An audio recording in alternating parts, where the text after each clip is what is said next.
വിവാഹ ജീവിതം വളരെ സന്തോഷപൂർവ്വവും സമാധാനപൂർവ്വവും കൊണ്ടു നടക്കാൻ കഴിയുന്നതാണ്. അതിന് ഏതാനും ചില കാര്യങ്ങൾ നമുക്ക് മനസ്സിലാകേണ്ടതുണ്ട്. അതിന് ഇന്ന് ഞാൻ ഇപ്പോൾ ഇവിടെ സൂചിപ്പിക്കുന്നത് 13 കാര്യങ്ങളാണ് ഇൻഷാ അല്ലാഹ് ഇവിടെ സൂചിപ്പിക്കാൻ ഉദ്ദേശിക്കുന്നത്. ഈ 13 കാര്യങ്ങൾ ശ്രദ്ധിച്ചാൽ ഇൻഷാ അല്ലാഹ് വളരെ സന്തോഷകരമായി വിവാഹ ജീവിതം മുന്നോട്ട് കൊണ്ടുപോകാൻ നമുക്ക് സാധിക്കും. അതിന് പരസ്പരം നമ്മൾ ഉൾക്കൊള്ളേണ്ടത് ഏതൊക്കെ ഉത്തരവാദിത്തങ്ങളാണ് നാം വഹിക്കേണ്ടതും മനസ്സിലാക്കേണ്ടതും. ഒന്നാമത്തേത് കമ്മ്യൂണിക്കേഷനാണ്. തുറന്നതും സത്യസന്ധവുമായ ആശയവിനിമയം നടത്താൻ ശ്രദ്ധിക്കുക. അത് വളരെ പ്രധാനമാണ്. എപ്പോഴും തുറന്ന് സംസാരിക്കുക, സത്യസന്ധമായി മാത്രം സംസാരിക്കുക. നമ്മുടെ പ്രതീക്ഷ എന്താണ്, നമ്മുടെ ആശങ്കകൾ എന്തൊക്കെയാണ്, നമ്മുടെ സ്വപ്നങ്ങൾ എന്തൊക്കെയാണ് എന്ന് തുറന്ന് ചർച്ച ചെയ്യുക. അതെപ്പോഴും പതിവായി ആ ഒരു ചർച്ചാ രീതി തന്നത്. നമ്മുടെ ആശങ്കകൾ, നമ്മുടെ പ്രതീക്ഷകൾ, നമ്മുടെ സ്വപ്നങ്ങൾ, ഈ വിഷയങ്ങളെ കുറിച്ച് തുറന്ന് സംസാരിക്കുന്നത് വളരെ നല്ലതാണ്. അത് നമ്മുടെ ജീവിതത്തിൽ വളരെ കാര്യക്ഷമമായ കൂട്ടുജീവിതം നയിക്കാൻ നമ്മളെ സഹായിക്കുന്നതാണ്. രണ്ടാമത്തെ കാര്യം സപ്പോർട്ട് ചെയ്യുക. വൈകാരികമായും മാനസികമായും ശാരീരികമായും നമ്മുടെ ഇണയുടെ കൂടെ ഉണ്ടാവുക. വൈകാരികമായി അവരെ സപ്പോർട്ട് ചെയ്യുക, മാനസികമായി അവരെ സപ്പോർട്ട് ചെയ്യുക, ശാരീരികമായി അവരെ സപ്പോർട്ട് ചെയ്യുക. ഈ സപ്പോർട്ടിങ് അവർക്ക് വളരെ, നമ്മുടെ ഇണയെ എപ്പോഴും നമ്മളിൽ നിന്നുള്ള ഉത്തരവാദിത്വം അവർക്ക് കിട്ടാൻ കാരണമാകുന്നതാണ്. അവർക്ക് നമ്മളിൽ നിന്ന് കിട്ടേണ്ടത് അവർക്ക് കിട്ടിയെന്ന് ബോധ്യപ്പെടാൻ വേണ്ടി ഉണ്ടാകേണ്ട കാര്യങ്ങളാണ്.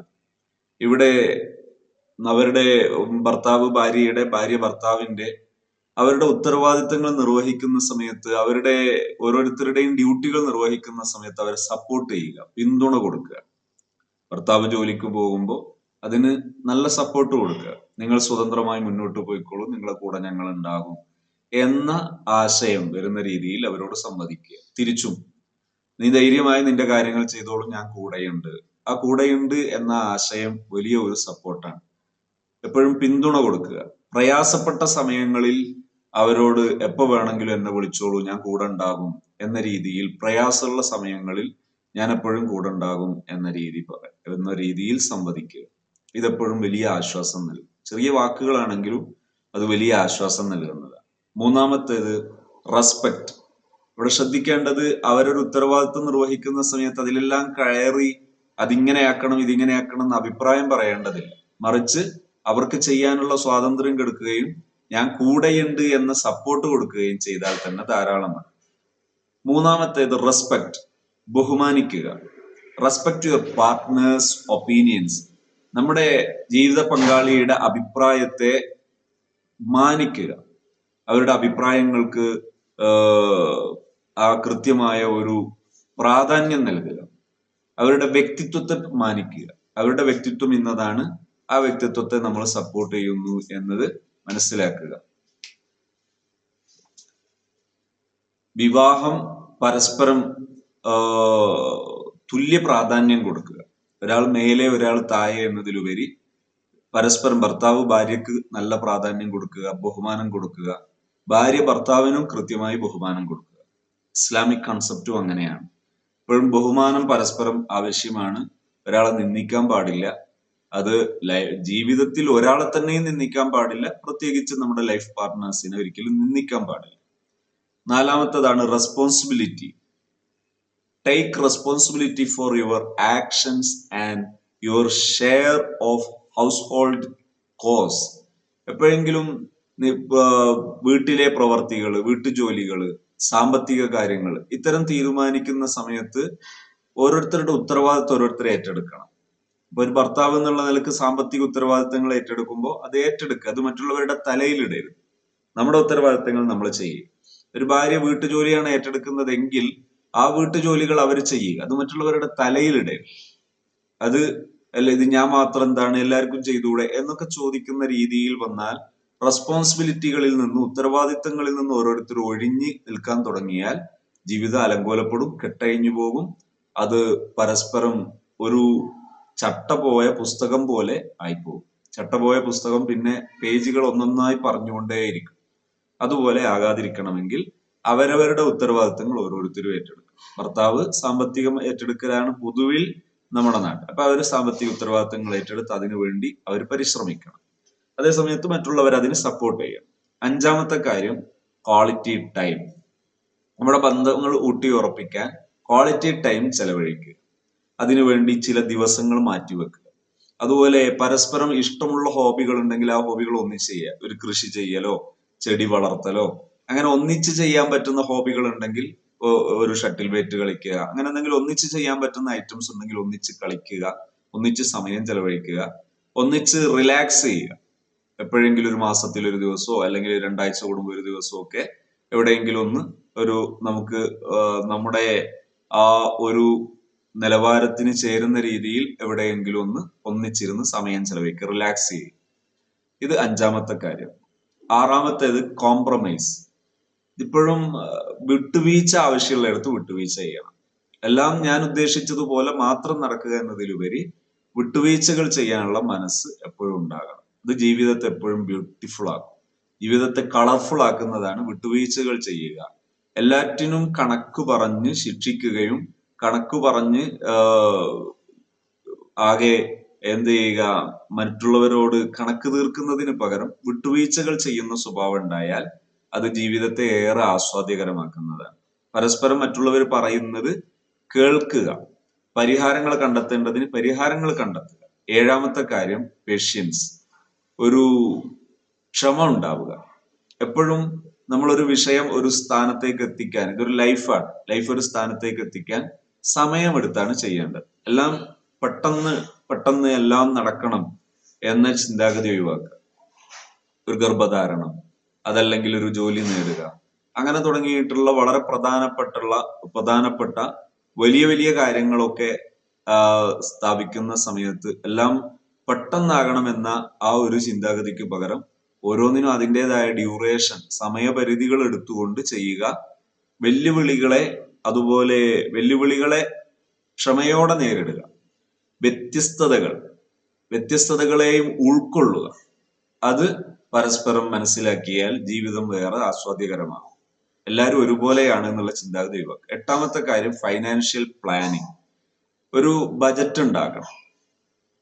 അത് ഒന്നിച്ച് ചർച്ച ചെയ്യുകയും പരസ്പരം ഷെയർ ചെയ്യുകയും വിവേകത്തോടെ കൈകാര്യം ചെയ്യുകയും ചെയ്യുക. അത് വൈകാരികമായി കൈകാര്യം ചെയ്യുന്നതിന് പകരം സാമ്പത്തികം വളരെ സുതാര്യമായിരിക്കുക, സത്യസന്ധമായിരിക്കുക, ഒരു മൂല്യമുള്ള രീതിയിൽ മാത്രം പ്ലാൻ ചെയ്യുക. പരസ്പരം സഹകരണത്തോടെ പ്ലാൻ ചെയ്യുക. സാമ്പത്തികം വലിയ ശേഷി ഉണ്ടായാലും സാമ്പത്തികത്തിൽ ബുദ്ധിമുട്ടുണ്ടായാലും ഒക്കെ മനസ്സുകൊണ്ട് ഈ പറഞ്ഞ കാര്യങ്ങളിലെല്ലാം യോജിപ്പുണ്ടെങ്കിൽ വളരെ നല്ല രീതിയിൽ മുന്നോട്ട് പോകാൻ നമുക്ക് സാധിക്കും. അതേക്കുറിച്ച് സാമ്പത്തികം ഉണ്ടായാലേ ജീവിക്കാൻ കഴിയൂ എന്ന ധാരണക്ക് പകരം ഏത് സാമ്പത്തിക നിലയിലും നമുക്ക് സ്വസ്ഥമായി ജീവിച്ചു മുന്നോട്ട് പോകാൻ കഴിയും എന്ന ധാരണ ആണ് ശരി. ഒമ്പതാമത്തെ കാര്യം ഇൻഡിപെൻഡൻസ്, സ്വാതന്ത്ര്യം. ഓരോരുത്തർക്കും അവരുടേതായ സ്വാതന്ത്ര്യം കൊടുക്കുക. വ്യക്തിഗത ഐഡന്റിറ്റികൾ, വ്യക്തിഗതമായി ഓരോരുത്തരുടെ സ്പെഷ്യാലിറ്റികൾ, അത് പരസ്പരം നിലനിർത്താൻ സമ്മതം കൊടുക്കണം. അതില് ഒരാൾ മറ്റൊരാളുടെയിലേക്ക് തിരിച്ചിങ്ങോട്ട് വരണം എന്ന രീതിയിലുള്ള ആ ഒരു ചിന്താഗതി ഒഴിവാക്കിയിട്ട് സ്വാതന്ത്ര്യം പ്രോത്സാഹിപ്പിക്കുക. പത്താമത്തെ കാര്യം അപ്രിസിയേഷൻ, അഭിനന്ദിക്കുക. ചെറുതായാലും വലുതായാലും നമ്മുടെ ജീവിത പങ്കാളിയുടെ നേട്ടങ്ങളെ അഭിനന്ദിക്കുക. വെരി ഗുഡ്, ഉഷാറായിട്ടുണ്ട്, ഭക്ഷണം ഉണ്ടാക്കിയത് ഉഷാറായിട്ടുണ്ട്, നിങ്ങളുടെ ജോലി ഉഷാറായിട്ടുണ്ട്, ആ കാര്യം ചെയ്തത് നന്നായിട്ടുണ്ട്. അതിനെങ്ങനെയും കൂടെ ചെയ്യാം എന്ന് പറയുന്നതിന് പകരം ചെയ്തതിനെ അഭിനന്ദിക്കാൻ ശ്രമിക്കുക. അഭിനന്ദനം വർദ്ധിപ്പിച്ചു കൊണ്ടുവരിക. അത് നമ്മുടെ വ്യക്തിബന്ധം വിശാലമാക്കും, ശക്തമാക്കും. 11ാമത്തെ കാര്യം ഇന്റിമസി, ശാരീരികമായും വൈകാരികമായും അടുപ്പം നിലനിർത്തുക. ഇന്റിമസി, അടുപ്പം നിലനിർത്തുക. Nurture physical and emotional intimacy in your relationship.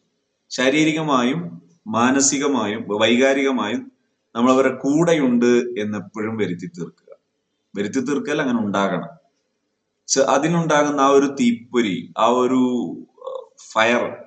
ഫയർനെസ്, ആ ഒരു ആവേശം അതെപ്പോഴും നിലനിർത്തുക. വാത്സല്യം കാണിക്കുക, നല്ല അടുപ്പം കാണിക്കുക, അതിനൊക്കെ സമയം കണ്ടെത്തുക. കുറെ ജോലിയൊക്കെ ചെയ്യുമ്പോൾ ഒരുപാട് ജോലി ചെയ്തല്ലോ എന്ന രീതിയിൽ അതിനെ അംഗീകരിക്കുന്ന ആ ഒരു അടുപ്പം പുലർത്തുന്ന അവസ്ഥ ഉണ്ടാവുക, ഫ്ലെക്സിബിലിറ്റി ഉണ്ടാവുക. അതായത് ഒരു വഴക്കം ഉണ്ടാകണം. എല്ലാം ഞാൻ ഉദ്ദേശിച്ചതുപോലെ മാത്രം നടക്കും എന്ന ചിന്താഗതിക്ക് പകരം ഒരു മാറാനുള്ള സന്നദ്ധത ഉണ്ടാകും. ഓരോ സാഹചര്യങ്ങൾക്കനുസരിച്ച് പൊരുത്തപ്പെടാനുള്ള സന്നദ്ധത ഉണ്ടാകും. ജീവിതം പലപ്പോഴും അപ്രതീക്ഷിതമായി പലതരം വെല്ലുവിളി സൃഷ്ടിച്ചേക്കാം. ആ സമയത്ത് ടീമായി അതിനെ നേരിടാനും അതിനോട് അനുസരിച്ച് വഴങ്ങി ആവശ്യമായ മാറ്റങ്ങൾ വരുത്താനുള്ള സന്നദ്ധത ഉണ്ടാകും. പിന്നെ എപ്പോഴും സൂക്ഷിക്കേണ്ട പ്രധാനപ്പെട്ട ഒരു കാര്യമാണ്, ഒരു ഹെൽപ്പ് ആവശ്യമുള്ളപ്പോൾ ഹെൽപ്പ് ചോദിക്കാൻ സന്നദ്ധമാവുക. എനിക്കാരുടെ ഹെൽപ്പ് വേണ്ട എന്ന് തീരുമാനിക്കുന്നത് ബന്ധങ്ങൾ വഷളാകാൻ വലിയ കാരണമാകും. അതുകൊണ്ട് തന്നെ സഹായം ചോദിക്കുക. സഹായം കിട്ടിയാൽ സ്വീകരിക്കാം, കിട്ടിയിട്ടില്ലെങ്കിൽ അത് ഉൾക്കൊള്ളാം. അതേ സമയത്ത് സഹായം ചോദിക്കാനുള്ള മനസ്സ് എപ്പോഴും ബന്ധങ്ങൾ നന്നാകാൻ വളരെ നല്ലതാണ്. ആവശ്യമെങ്കിൽ പ്രൊഫഷണൽ ഹെൽപ്പുകൾ തേടാൻ സന്നദ്ധമാകാം. പ്രത്യേകിച്ച് ഒരു ചെറിയ പ്രയാസങ്ങൾ ഉണ്ടാകുമ്പോൾ അതൊക്കെ ഉണ്ടാകും എന്ന രീതിയിൽ വെച്ചു പുലർത്തി അതിങ്ങനെ അഡ്ജസ്റ്റ് ചെയ്ത് പോകുന്നതിന് പകരം അണ്ടർസ്റ്റാൻഡിങ്ങിലേക്ക് വരണമെങ്കിൽ ഒരു സൈക്കോളജിക്കൽ ഹെൽപ്പ് തേടേണ്ടടുത്തൊക്കെ ഹെൽപ്പ് തേടണം. അതിന് ചിലവാകുന്ന ക്യാഷ് ഒന്നും വലിയ കാര്യമായി കണ്ട് മാറ്റിവെച്ചാൽ ജീവിതം നഷ്ടപ്പെട്ടു പോകും. അതുകൊണ്ട് തന്നെ പ്രൊഫഷണൽ ഹെൽപ്പ് ആവശ്യമുള്ള സമയത്ത് പ്രൊഫഷണൽ ഹെൽപ്പ് ചോദിക്കാൻ മടിക്കരുത്. ഇനി മനസ്സിലാക്കേണ്ടത്, ഏത് പ്രയാസകരമായ സമയങ്ങളിലും നാം ആദ്യം ഒരുമിച്ച് കൊണ്ടുവന്ന സ്നേഹത്തെയും പ്രതിബദ്ധതയും കുറിച്ച് ഓർമ്മിക്കുക. തുടക്കകാലത്ത് നമ്മൾ സ്റ്റാർട്ട് ചെയ്ത സമയത്തെ ആ സന്തോഷം ഓർമ്മിച്ച് അതിലേക്ക് തിരിച്ചു നടക്കുക. അതിലേക്ക് തിരിച്ചു നടക്കുന്ന സമയത്ത് നമുക്ക് പെട്ടെന്ന് സ്നേഹം പുനർനിർമ്മിക്കാൻ കഴിയും. അങ്ങനെയാകുമ്പോൾ ജീവിതം വളരെ നല്ല രീതിയിൽ മുന്നോട്ട് കൊണ്ടുപോകാൻ കഴിയും. ചുരുക്കി പറഞ്ഞാൽ നമ്മുടെ ജീവിതം വളരെ സന്തോഷകരമായി മുന്നോട്ട് കൊണ്ടുപോകാൻ ഏതാനും ചില ഉൾക്കൊള്ളലുകൾ നമുക്കുണ്ടായാൽ വളരെ എളുപ്പം സാധിക്കുന്നതാണ്. സന്തോഷമുള്ളൊരു ജീവിതം സന്തോഷമുള്ളൊരു തലമുറയെ സൃഷ്ടിക്കും. അതൊരു വലിയ നിർമ്മിതിയാണ്, അതൊരു വലിയ സർവീസാണ്, വലിയൊരു സേവനമാണ്, അത് വലിയൊരു സമൂഹ സൃഷ്ടിപ്പാണ്. നമുക്കതിന് കഴിയട്ടെ എന്ന് ആശംസിക്കുന്നു. Happy from happy soul.